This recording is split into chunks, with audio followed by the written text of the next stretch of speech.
Yes, shuffleboard is fun. This club is important to the history of tourism and recreation in St. Pete. There's no place like this anywhere else, and when it's something so special like this, it's really important to fight for it and make sure that the generations after you can experience it in the same way that you're fortunate to be able to do.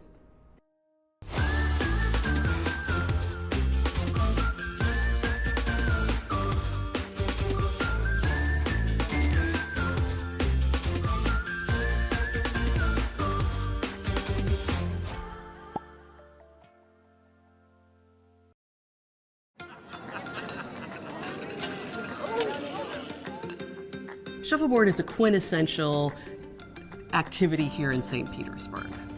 We are the world's oldest and largest shuffleboard club. We were founded here in St. Pete in 1924.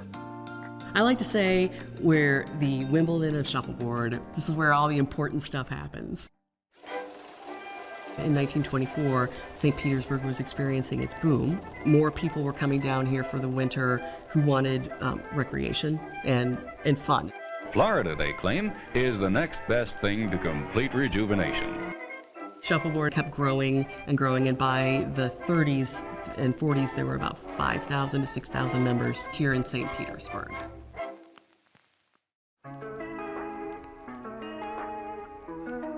Anywhere around the world, to play shuffleboard. Play shuffleboard with the rules that were developed here. All you really need to play this game is a court, a cue, a disc, and a lot of desire. It is one of those games that is really easy to pick up and learn the rules of. You can get playing in about 5 minutes. If you get really serious about it, it'll take you years to master. There's a lot of strategy to it. It's definitely a mental game. These are pretty old. Yeah, this was the medals we used to get. When I first started playing in Sebring, Florida, I was 19.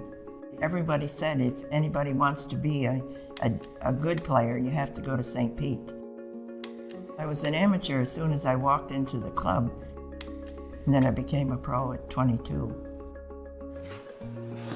There she is again. Mary was taken under the wing of May Hall, who was the reigning women's champion. I don't think any woman has actually earned as many Masters points as she has still to this day. I played her in a singles and I won. About a couple days later, she said, "You want to play in the national doubles?" And I said yes, and I was scared to death, but we won. From then on, everything was, the first singles I won was the Masters. I played 10 years. Then I took 15 years off. When I came back in 91, I said, what's happened to the players? When I left, the club had close to 2,000 members, but when I came back, it had barely 100 members.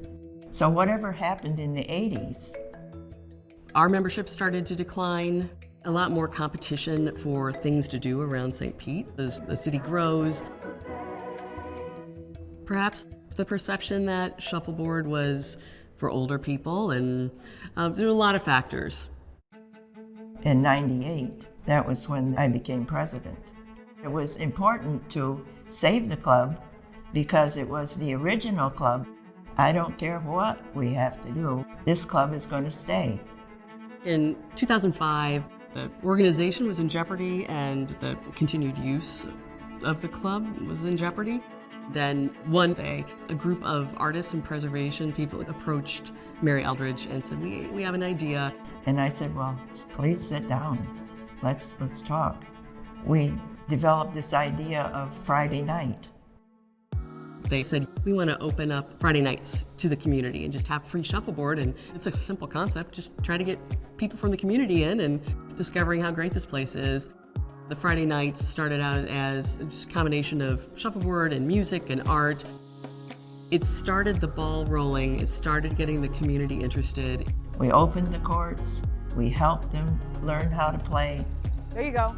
We had our first night and we had 28 people.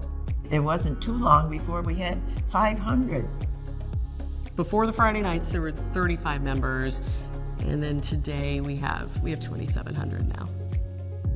Anybody from the community can come and play, and all walks of life, just enjoying the place and enjoying each other's company. That's ultimately what Friday nights does best. This is just a really special club. There's a lot of history here, and you can feel that. And when you're here on a Friday, it's just got a really great vibe to it that I think just keeps bringing people back. People think, oh, you know, just push the disc down there and bounce them around and whatever.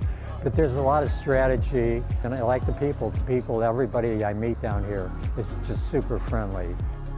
I think that more people need to know about shuffleboard. My friends are visiting from Oregon right now, and they thought we were going to table shuffleboard, and then we show up to this beautiful outdoor location, and they were shocked that there's so many courts, and we've had a lot of fun.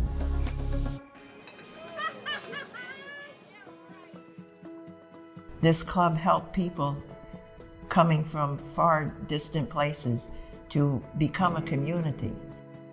The best end result is the club is going strong. I didn't think I'd ever say that. It was our 100th birthday. The club turned 100 this year, and we buried a time capsule. It was especially significant considering the history of the resurgence of the sport here in St. Pete. It makes it especially meaningful. I think that there's a new wave coming with shuffleboard. I think it's starting to hit the hearts of people who do not live in retirement communities, and we're really excited about that. My goal is to have a membership that's really, truly reflective of the entire St. Pete population. It's such a fun sport. This place should be for everybody. I like to think that in 100 years, the people opening up the time capsule, or the people still running the club, are going to be able to look back at us in 2024 and see where we were, and then see the progress that we've made too, and I hope we make them proud. Cheers to 100 years in St. Petersburg Shuffleboard Club. I just like to see people have a good time.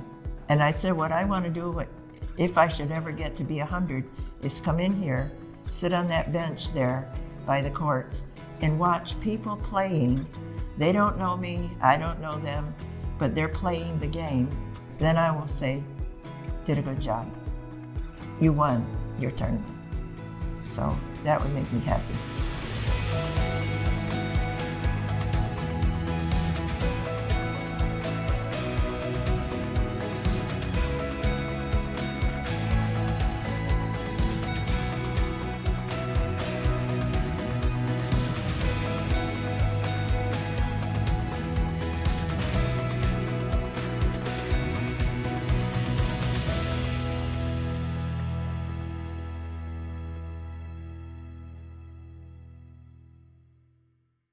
Support for Greater St. Petersburg is provided by Curtis Anderson.